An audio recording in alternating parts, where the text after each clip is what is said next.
할렐루야. 우리 같이 한번 해볼까요? 변화될 준비가 되었는가? 예, 오늘은 이런 제목 가지고 누가복음 4번째 시간을 갖도록 하겠습니다.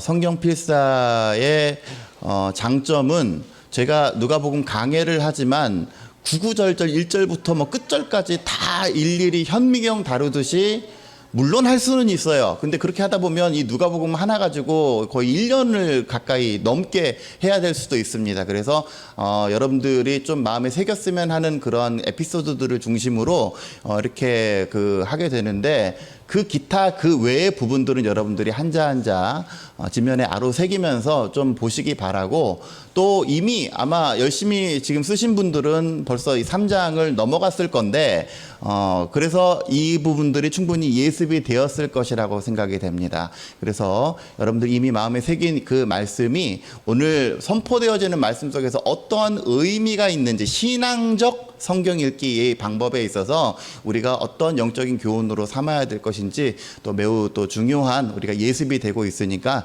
여러분들 모쪼록 목사님이 쓰라 그래서 어쩔 수 없이가 아니라 그냥 자원하는 마음으로 한자 한자 써내려간다면 여러분들 신앙에 굉장히 양약이 될 것이라고 생각이 됩니다.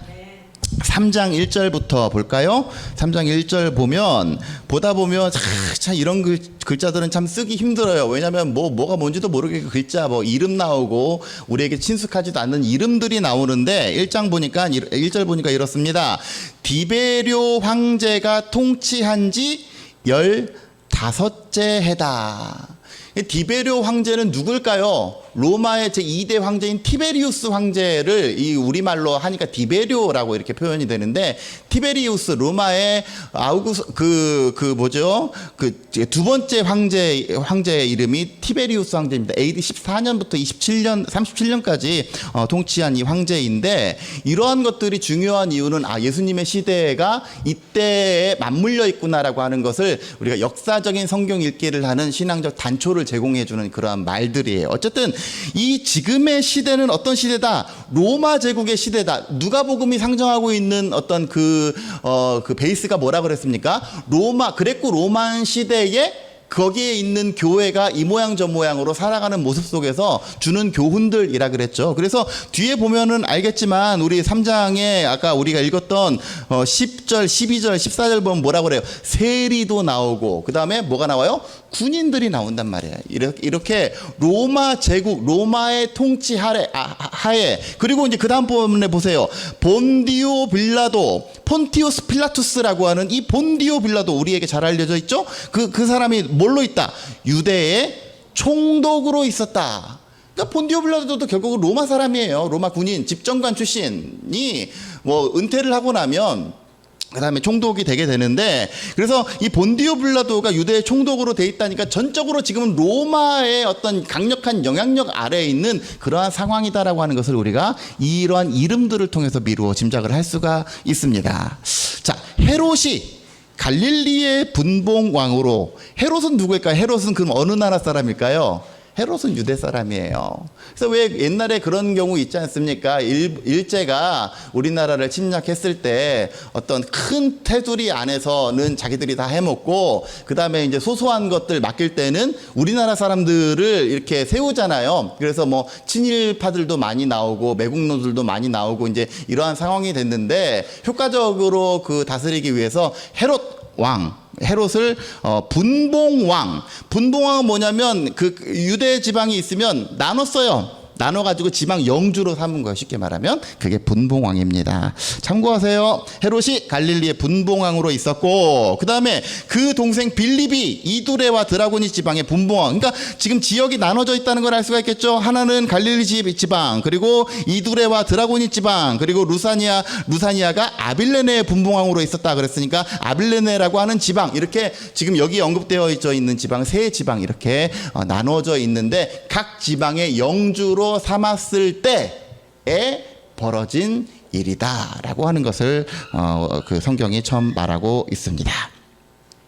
그 다음에 2절, 안나스와 가야바가 대제사장으로 있었다. 그러니까 지금 3장 1절 같은 경우는 정치적인 어떤 그 행정기관들의 수장에 대해서 이야기를 하는 것이고, 지금 2절은 뭐에 대해서 얘기하는 거예요? 이제 종교적인, 오늘날로 따지면 그 지금 있는 곳에 목사가 누구였느냐, 감독이 누구였느냐를 얘기하는 거예요. 안나스와 가야바가 대제사장으로 있을 때, 그러니까 모든 하나님을 향한 제사를 주관하는 사람들이 이 사람들이었는데, 문제는 하나님의 말씀이 빈 들에서 사가랴의 아들 요한에게 임한지라. 이 요한이 누구입니까? 우리가 말하는 세례자 요한, 존 더 바프티스트. 그러니까 요한, 우리가 누가복음 1장에서 소개됐죠. 둘 다 어떤 그 경이적인 그 루트를 통해서 임신이 되고 아이를 낳게 되었는데, 6개월 먼저 태어난 사람이 누구예요? 이 요한이에요. 그리고 그 6개월 뒤에 태어난 사람이 예수. 서로 친인척 관계인 거야. 친척 관계. 그 중에 이 요한을 하나님께서 먼저 이 땅에 낳게 하셨는데, 요한의 사명은 주의 길을 예비하는 자.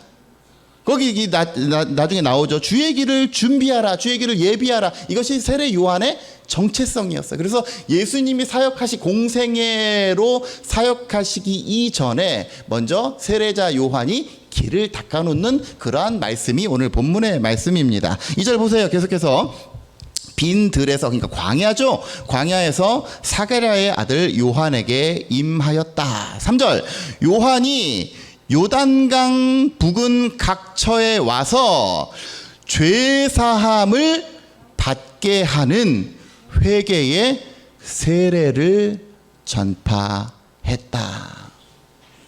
여러분 다 세례 받으셨죠? 혹시 안 받은 사람 있습니까? 제가 알기로는 우리 어린아이들까지 전부 다 세례를 받은 걸로 알고 있는데, 세례의 기능이 뭡니까? 물집 끄는 거예요? 그거는 행위고, 세례의 참 의미와 기능은 뭐냐면 죄 사함을 받게 하는 성례 행위가 세례입니다. 그러니까 비포와 애프터가 달라야 돼요. 지하철 3호선 타면 압구정역에 예전에 한동안 그런 게 있었어요. 암흑의 무슨 성형외과를 자랑하기 위해서, 광고하기 위해서 비포, 애프터 이렇게 딱 해놔서 이 모습이 이렇게 바뀌었습니다. 이것 때문에 중국인들이 확 해가지고 막 그냥 원정 와가지고 다 고치고 수술하고 이렇게 했는데, 비포와 애프터가 극명하게 하기 위한 그 장치가 세례예요, 세례. 이 세례의 의미를 염두에 두시고 오늘 본문을 읽어보시면 이상한 점 하나를 우리가 발견할 수가 있습니다. 어쨌든 계속해서 보면 4절, 선지자 이사야의 책에 쓴 바 광야에서 외치는 자의 소리가 있어 이르되, 너희는 주의 길을 준비하라, 그의 오실 길을 곧게 하라. 모든 골짜기가 메워지고 모든 산과 작은 산이 낮아지고 굽은 것이 곧아지고 험한 길이 평탄하여질 것이고 모든 육체가 하나님의 구원하심을 보리라. 여기에 담겨져 있는 영적인 의미가 뭡니까? 예수님이 오실 것인데, 예수님 앞에서는 높은 것도 없고 낮은 것도 없고 굽은 것도 없고 다 평탄화되어서 그 앞에서는 어떤 육체가, 특정한 육체가 아니라 모든 육체가 하나님의 구원하심을 경험할 수 있게 된다. 누구에게만 주어지는 혜택이 아니라 높은 것이나 낮은 것이나 천한 것이나 귀한 것이나 모든 것이 다 예수 앞에서는 평탄화되어서 모든 육체가 다 주의 구원하심을 보게 될 것이다. 그러니까 교회의 본질은 사실은 누구나 높음이나 낮음이나 귀한 것이나 천한 것이나 이게 없는, 예수 그리스도 앞에서는 그런 것이 없는 것이 교회의 상태가 되어야 돼요. 근데 여러분, 제가 말씀드렸다시피 우리가 시간이 흐르고 시대가 지나고 교회가 점점 시스템화되고 하다 보면 어떻다 그랬습니까? 천한 사람들, 좀 남루한 사람들 교회 오면 저 뒷자리에 가서 앉으라 그러고, 예? 고린도전서에서도 우리가 그 성례전, 성만찬 할 때 뭐라 그랬습니까? 있는 사람들은 옆에서 여기 와가지고 소위 브루스타 켜놓고 자기들끼리 전주져 먹고, 없는 사람들은 저기 끝에 가가지고 앉아가지고 니네 먹을 거 빵 쪼가리 알아서 챙겨 먹으라 그러고, 그러면서 하는 말이 성만찬하면서 우리는 다 주 앞에서 하나입니다. 이게 잘못된 거예요. 누가복음이 신랄하게 꼬집는 내용은 예수 그리스도 안에서는 높음도 없고 낮음도 없고 이 세상에 뭐 무슨 학위 뭐 이런 거 다 없어. 무슨 직함 이런 거 다 없어. 제가 어린이집에 지난주 중에 연날리기 행사가 있어가지고 학부모로 따라갔어요. 그랬는데 애들이 물어보지도 않았는데 우리 아빠는 뭐예요? 우리 아빠는 뭐해요? 이제 이런 얘기를 하는데 우리 아빠는 이사예요. 우리 아빠는 전무예요. 막 이런 얘기를 하길래 그래 승우 아빠도 사로 끝나 이렇게 얘기하고 말았는데 야 애들은 벌써 그런 걸로 계급을 서로 나누더만요. 그런 걸로 계급 나누고 차로 계급 나누고 이 험난한 시대를 어떻게 살아가야 될지 막막한데 어쨌든 저도 사로 끝납니다. 뭐 그 앞에 거는 중요하지 않고 뒤에서 사로 끝나 그게 중요한 거예요. 그런 게 다 부질없는 거. 교회는 적어도 교회의 가치는 그런 게 소용없어야 돼요. 다 주 안에서 동일하고 평탄화된. 바라기는 우리 교회가 뭐 이 사람의 백그라운드 배경 뭐 차림새 이런 걸로 사람 차별하는 것이 아니라 주 안에서 우리가 따스함으로 서로를 안아주고 만나주고 용납해주고 감싸줄 수 있는 믿음의 귀한 공동체가 되어지시기를 주의 이름으로 간절히 축원합니다. 모든 육체가 하나님의 구원하심을 보리라. 이사야 40장에서 선포한 벌써 예언한 그 하나님의 말씀이에요.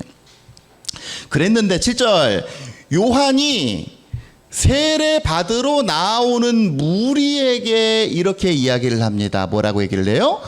독사의 자식들아, 독사의 자식들아, 누가 너희에게 일러 장차 올 진노를 피하려고 하느냐.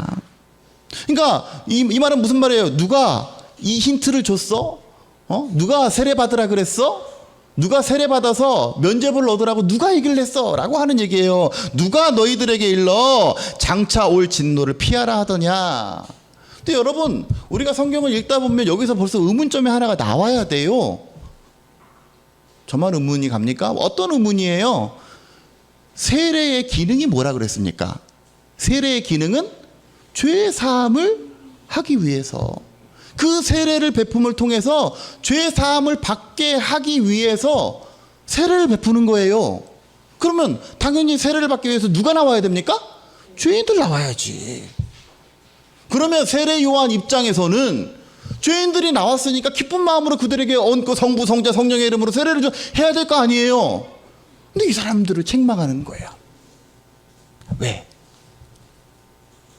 여기서 우리는 영적인 의문을 가져야 됩니다. 분명히 세례의 기능은 허물 있고 죄 있고 이런 사람들을 세례를 줘야 돼요. 우리가 지금 오늘 14절까지밖에 안 읽었지만 뒤에 보면 예수님이 세례를 받으러 오는 내용도 우리가 접하게 돼요. 그렇죠? 그러면 거기서도 또 한 가지 의문을 가져야 돼요. 예수님은 굳이 세례를 안 받아도 돼요. 왜? 죄인이 아니니까. 그런데 머리를 들이맨단 말이에요. 왜 그러느냐 말이야. 그 뒤에 부분은 각설하고, 그러니까 이렇게 우리가 성경을 읽을 때 제가 늘 성경 강의를 할 때마다 하는 명제가 하나가 있습니다. 뭐냐면 성경은 의문을 갖고 읽되 의심하지 말자. 성경을 읽을 때 따라합시다. 의문은 갖되 의심하지 말자. 시작. 의문은 가져야죠. 이게 왜 그런 거냐. 근데 이게 진짜 그런가? 이게 아니라 이게 왜 이러한 일들, 이 상황을 과연 나는 어떻게 이해하고 내 삶 가운데 받아들여야 될 것인가. 지금 오늘 읽은 내용 중에서 가장 큰 문제가 바로 이거예요. 죄인들이 나왔으니까 당연히 죄인들에게 세례를 줘야 되는데 왜 이들에게 씨알하게 비판을, 독샤의 자식들아 라고 비판을 하고 있는가 말이죠. 8절. 그러므로 회개에 합당한 열매를 맺어라 라고 그들에게 이야기를 합니다. 그리고 속으로 아브라함이 우리 조상이다 라고 말하지 말아라. 두 가지 것을 요구해요. 뭘 요구합니까? 회개에 합당한 열매를 맺어라. 그리고 속으로 아브라함이 우리의 조상이다 라고 이야기를 하지 말아라. 이 과연 어떤 의미가 있을까요? 끝까지 한번 읽어보고 보겠습니다. 내가 너희에게 이르되 하나님이 능히 이 돌들로도 아브라함의 자손이 되게 하시리라. 자꾸 아브라함의 자손이라고 하는 명함 내미는데 아니야, 얘네도 아브라함의 하나님께서 맘만 먹으면 아브라함 조상 자손 되게 할 수 있어. 이미 도끼가 나무 뿌리에 놓였으니 중요한 건 뭐예요? 좋은 열매 맺지 아니하는 나무마다 찍혀 불에 던져지리라. 그러니까 이제 그때서 이렇게 얘기하는 거죠. 무리가 그러면 어떻게 해야 됩니까? 라고 했을 때 세례 요한이 이렇게 해라라고 대답해 주는 거예요. 11절, 옷 두 벌 있는 자는 나눠줄 것이고 먹을 것 있는 자도 나눠주어라. 그랬더니 세리 그룹이 우리도 질문, 그럼 우리는 뭐 해야 됩니까? 그랬더니 부가 된 것 외에는 거두지 말아라. 군인들이 또 묻는 거죠. 우리는 어떻게 해야 됩니까? 그랬더니 사람들에게서 강탈하지 말며 거짓으로 고발하지 말고 받는 급료를 족한 줄로 알아라 라고 처방전을 먼저 그들에게 줍니다. 오늘 우리가 이 본문 가운데서 우리가 생각해 볼 영적인 내용은 두 가지. 첫 번째 하나는 뭐냐면 우리가 무늬만 세례인이 아니라 변화에 합당한 열매를 맺는 것이 우선입니다. 변화될 준비가 되어 있어야 돼요. 그러지 않고 무늬만 나는 세례인이요, 이것을 세례 요한은 경계한 거예요. 여러분 오늘 읽은 3장 3절 한번 보세요. 3장 3절. 3장 3절.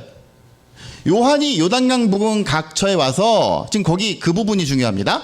죄 사함을 받게 하는 회개의 세례라고 우리 개역개정판에는 그렇게 나와 있죠. 현대인의 성경 새번역에도 거의 이런 구조로 나와 있어요. 그런데 공동번역 성경에는 이 구절이 어떻게 나와 있냐면 회개하고 세례를 받아라. 그러면 죄 용서를 받을 것이라. 비슷한 것 같은데 뉘앙스가 약간 달라요. 회개하고 세례를 받아. 그래야 죄 용서를 받게 될 것이다. 여러분 제가 지난번에 마태복음 강의하면서 이 부분에 대해서 설교할 때 뭐라고 했습니까? 회개는 돌이킬 회, 고칠 개, 돌이켜서 행동을 고치는 것. 구체적인 내가 그냥 말로만 회개합니다가 아니라 내 회개에 합당한 열매, 여기도 나와있지, 8절에도 나와있지만 회개에 합당한 열매를 맺기로 결단하고 나 이제 이렇게 살지 말아야지 라고 내 삶을 돌이키기로 작정을 한 것이 그게 회개예요.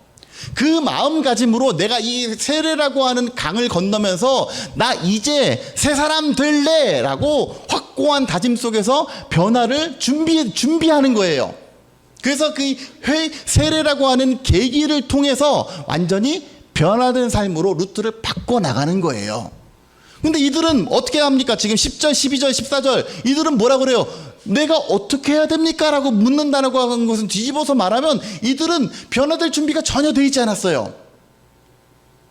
세례라고 하는 것이 단순히 그냥 요식행위. 아까 전에 뭐라고 합니까? 누가 7절 보니까 독사의 자식들아 누가 너희에게 일러 장차 올 진노를 피하라 하더냐. 이 말은 무슨 말이에요?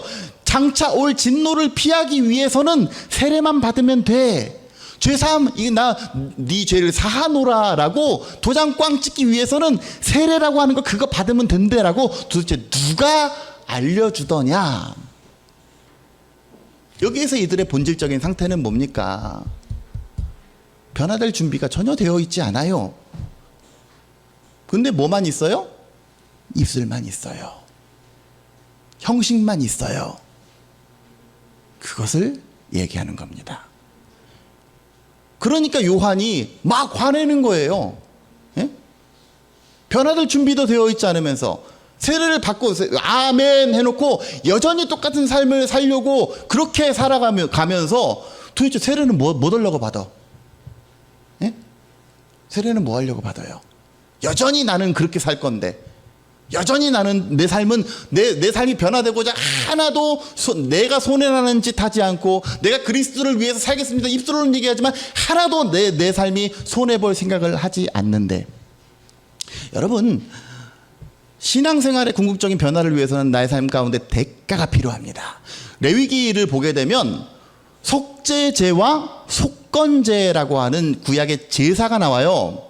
속죄, 발음도 잘 안 돼. 속죄제는 속죄를 위한 제사이고 속건제, 여기서 건자는 허물 건자입니다. 나의 허물을 마찬가지로 속함을 받기 위해서 드리는 제사가 속건제입니다. 속죄제와 속건제는 드리는 형식은 같아요. 각도 가지고 이렇게 하고 그 정신도 같아요. 그런데 두 가지의 차이점은 뭐냐면, 예를 들어서 그런 거죠. 주일날 내가 하나님 앞에 예배해야 되는데 그거 안 하고 그냥 세상에서 놀러 갔다가 뒤늦게 깨달아서 어이구 그거 죄인이네, 그래가지고 하나님 앞에 자복하고 죄를 회개할 때는 속죄제를 드려요. 그런데 예를 들어서 실수로 뭐 사람한테 쳤어, 예? 했는데 사람 막 쌍꺼풀이 났어. 그럴 경우에 죄를 용서만 받아야 될 거 아니에요. 예? 그럴 때는 속죄제가 아니라 속건제를 드리는데, 왜 그러냐면 이 사람이 나의 행위를 통해서 피해를 입었어. 여러분들이 예를 들어서 주일 성수 안 했다고 누가 피해를 본 건 아니잖아요. 그죠? 그럴 때는 속죄제예요. 하나님과의 관계에 있어서. 그런데 내가 하다가 딱 맞고 쌍꺼풀이가 났단 말이에요. 그럴 때는 속건제를 드려요. 속건제를 드리는데 뭐냐면, 속죄제의 정한 분량의 5분의 1을 더 해가지고 속건제를 드리고, 중요한 건 뭐냐면 그러고 끝나면 안 돼. 그러고 끝나면 안 되고, 했을 때 맞은 사람 쌍꺼풀 난 사람의 치료비를 물어줘야 돼요. 그게 속건제예요. 미안, 아팠지, 빨리 가서 치료해. 그리고 아무것도 안 하는 게 아니라 미안, 아팠지, 진짜 미안해 하고 물어주는 행위까지 해야 그게 속건제예요. 그러니까 속건제 의식은 뭐냐면, 하나님, 나는 하나님 앞에 죄인입니다, 나는 다시는 이렇게 안 살겠습니다 라고 아무것도 안 하면 안 돼요. 그 안 살겠습니다라고 하면서 구체적으로 내가 행동을 취해야 되는 것, 이게 속건제예요. 오늘 성경이 얘기하고 있는 것은 속건제 의식으로 우리가 세례를 행해야 한다는 겁니다. 말로는 하나님, 나는 죄인입니다, 하나님 그러면서 내 삶은 변화가 없는 이유는 뭐냐면, 내 삶에 내가 손해를 보려고 하지 않아요. 예? 우리가 쉽게 말해서 우리의 삶 가운데 여전히 기도의 열매가 없고, 여전히 우리 가운데 헌신의 열매가 없는 이유는 뭡니까? 하나님, 우리 기도할 때 그러잖아요. 하나님, 기도 충만히 하게, 우리 삶 가운데 기도가 넘쳐나게 해달라고. 근데 그 기도에 대한 시간을 손해보려고 하지 않아요. 그거에 대해서 투자하려고 하지 않아요. 그러니까 변화가 없지. 여러분, 마가복음에 보면 고르반이라고 하는 용어가 나옵니다. 한번 볼까요? 마가복음 7장. 마가복음 7장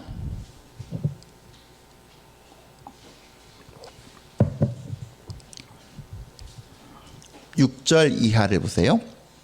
마가복음 7장 6절 이하를 보면 이사야가 이렇게 예언을 했대요. 이 백성이 입술로는 나를 공경해. 65페이지.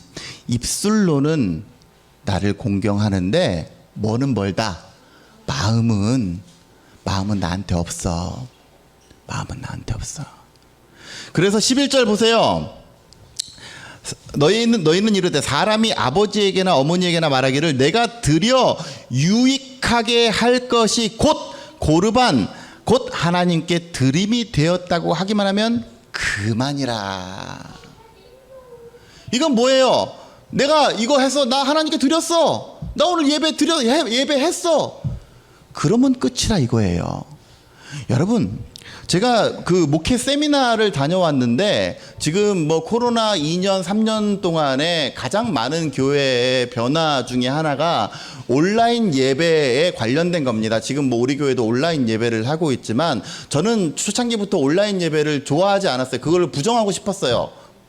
그런데 그럼에도 불구하고 어쩔 수 없이 해야 되는 측면도 있지만, 긍정적인 기능도 많이 있죠. 그러나 온라인 예배의 가장 부정적인 기능은 뭐냐면, 그것을 보는 걸로 끝이라는 거예요. 보고 나 오늘 예배 드렸어 라고 생각한다는 거예요. 그래서 통계에 따라 보니까 지금 한국교회가 거의 반토막이 나게 됐는데, 그런데 온라인 예배 수요자는 오히려 증가했대요.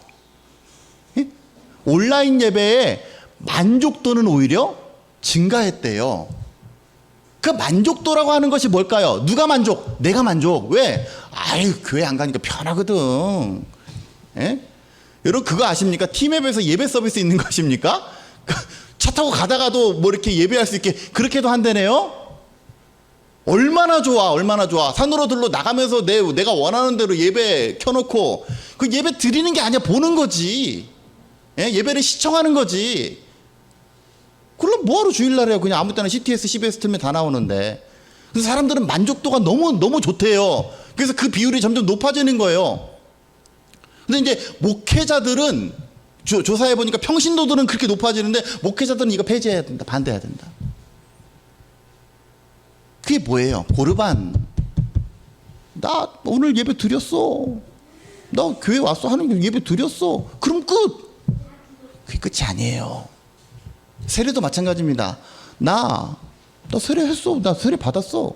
그럼 끝. 세례 요한이 지적하고 있는 내용이 바로 그 부분이에요. 고르반. 나 모양은 있어, 모양은. 나도 하나님께 드렸는데, 헌금도 했는데, 다 되는데, 나 아무개 교회 집 사고, 건 사고, 목 사고, 그런데? 아니에요. 궁극적인 변화가 있기 위해서는 내 삶 가운데 방향 수정이 있어야 돼요. 여러분, 올해 초에 제가 이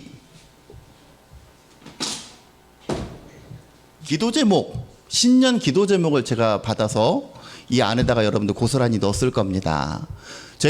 저는 처음에는 여러분들의 기도의 제목을 아예 안 읽어보고 그냥 봉하려다가, 왜냐하면 저도 기도하는 사람으로서 여러분들의 기도의 제목을 그래도 좀 알아야 되겠기에 한번 초창기에 제가 보고 기도 제목 삼으려고 봤어요. 더러는 뭐 여러 가지 마음에 서원하는 것도 있고 뭐 바라는 것들도 있고 그럴 거란 말이죠. 그게 벌써 지금 뭐 전반기가 지나고 후반기도 어느덧 지금 많이 가고 있는데, 여러분들 이것을 위해서 내가 구체적으로 나는 어떠한 행동의 변화를 인풋했습니까? 올해는 기도의 사람이 되길 원합니다. 올해는 주일 성수를 잘하길 원합니다. 그런 거에 있어서 내가 과연 어떠한 궁극적인 내가 그래서 이 설교를 할 때 올해 초에 삭개오에 대한 설교를 했을 겁니다. 기억하십니까? 삭개오에 대한 설교. 삭개오가 나중에 어떻게 돼요? 예수님께서 그의 집에 오시니까, 친구 삼아 주시니까 삭개오가 뭐라 그래? 신나가지고, 주여, 내가 누구에게서 빼앗은 것이 있으면 4배나 갚고 내 소유의 절반을 가난한 사람에게 주겠고, 누구에게 뺏은 것이 있으면 내가 4배를 갚겠습니다. 아까 전에 3장 보세요. 3장 12절. 세리들이 구체적으로 고쳐야 될 부분들이 뭡니까? 라고 물어보니까 부가된 것 외에는 거두지 말아라 라고 세례 요한이 얘기하잖아요. 그것은 뭐냐면 이 당시에 세리들이 착복하고 뭐 세금을 더 무겁게 부과하고 그래가지고 엑스트라 머니 인마이 포켓 한 게 비일비재했을 거란 말이에요. 더군다나 삭개오는 세리 장이었기 때문에 그게 얼마나 뭐 파보면 비리지, 비리. 그래서 친구가 없었어요. 돈은 많았는데 그래서 공허했어요. 그래서 그 삶을 나눌 사람이 없었어요. 그거에 대한 변화를 원했죠. 내 삶이 좀 달라졌으면 좋겠다 그랬죠. 그때 예수님이 왔어요. 그랬는데 내 삶에 내 것의 절반을 가난한 사람에게 나눠주겠으며, 예? 누구에게 뺏은 것이 있으면 내가 4배를 갚겠습니다 라고 예수님 앞에 선포를 했단 말이에요. 예수님 가셨어. 그 다음날이 됐다고 한번 보자 이거예요. 예수님 가셨어. 그리고 나는 여전히 그대로 살아요. 어제 내가 홧김에 언급결에 선포는 했는데, 야, 이거 좀 아까운데, 야, 내가 이때까지 모아놓은 재산이 얼마인데 내가 절반을 띄워준다고? 노, 어떡해. 내가 아무개 저 사람한테 뺏은 거가 이거 4배를 준다고? 생각해보니까 너무 아까운 거죠. 그래서 안 줘요. 어떻게 됐을까요?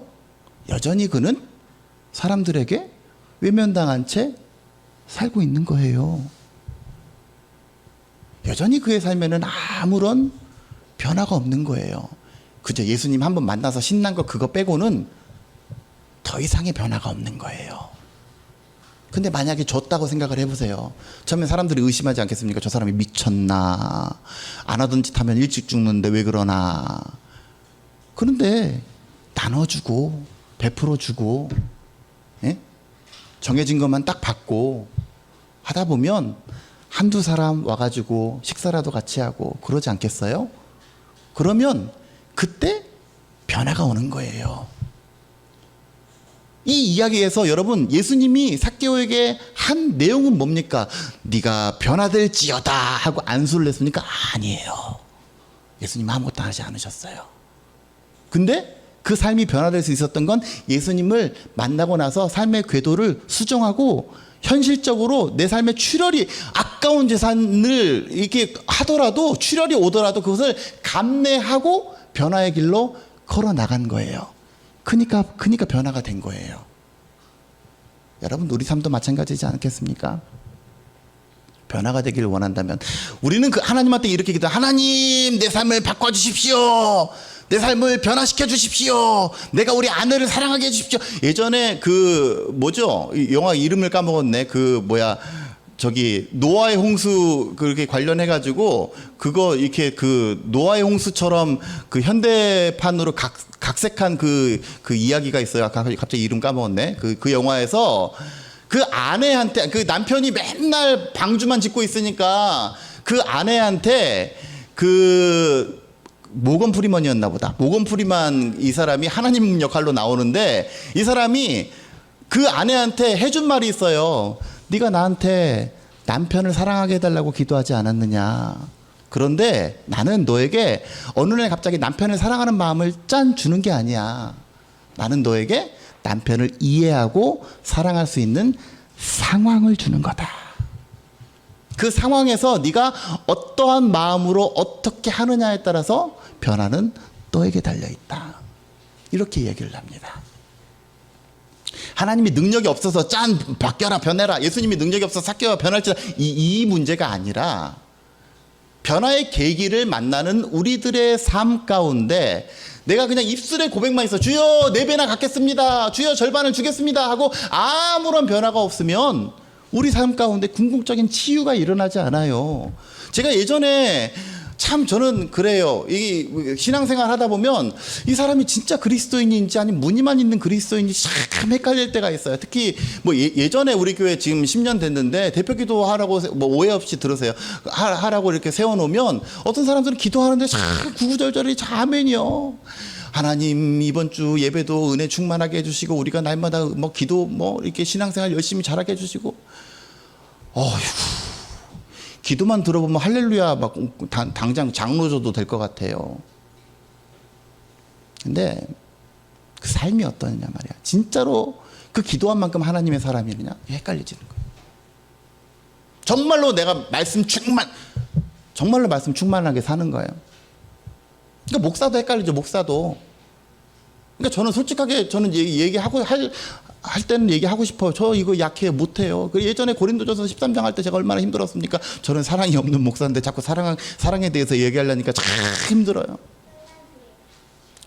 여러분, 하나님 앞에서 헷갈려지는 그리스도인이 되면 안 됩니다. 지금 여기 나와 있는 사람들이 세례라고 하는 의식을 통해서 헷갈린 믿음으로 위장하려고 하는 것에 대해서 지금 세례자 요한이 그들에게 독사의 자식들이라고 신랄하게 비판하고 있는 것을 보게 됩니다. 여러분, 하나님 앞에서 내 삶이 변화되기를 원하십니까? 내 삶이 변화되기를 원하신다면 하나님 앞에 말과 행실이 온전함으로 나와서, 예배도 모든 예배가 다 준비되어야 돼요. 준비되지 않고 그냥 와서 형식만 있는 것이 아니라 내가 은혜 받을 준비, 변화될 준비, 오늘의 말씀을 통해서 귀에 거슬리는 말씀에 대해서 회개할 준비가 되어 있어야 돼요. 그러지 않고 그때 와서 이제 와서 내가 무엇을 하면 됩니까? 이게 아니라 그 변화에 준비된 그릇을 가지고 제단에 나왔을 때에 우리 가운데 변화가 오게 되는 겁니다. 연초에 설교했죠. 낚시 20년 한 사람이랑 신앙생활 20년 한 사람들 비교해보면 낚시 20년 한 사람은 강태공이 된다 그러잖아요.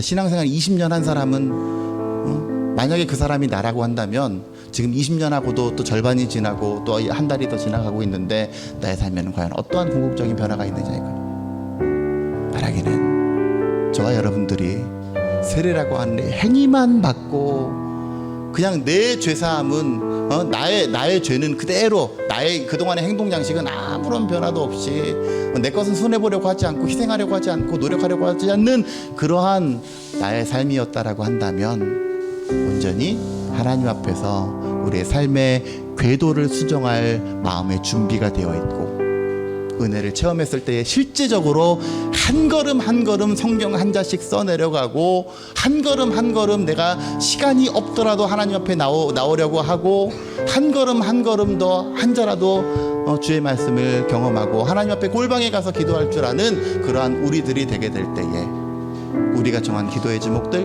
우리가 바라는 모든 것들이 하나님 앞에서 내가 원하는 것, 내가 생각하는 것 이상으로의 놀랍고 궁극적인 변화의 열매가 맺어지게 될 줄로 믿습니다. 오늘 3장 8절 보세요. 회개에 합당한 열매를 맺고 이렇게 했는데 공동 번역에는 뭐라고 얘기했냐면 진정 회개했다는 것을 보여줄 만한 바른 행동을 보여라. 진정 회개했다고 할 만한 바른 행동을 준비하고 하나님 앞에 온전한 마음을 가지고 주 앞에 나아가는 저 여러분들의 삶이 되어지시기를 주님의 이름으로 간절히 축원합니다.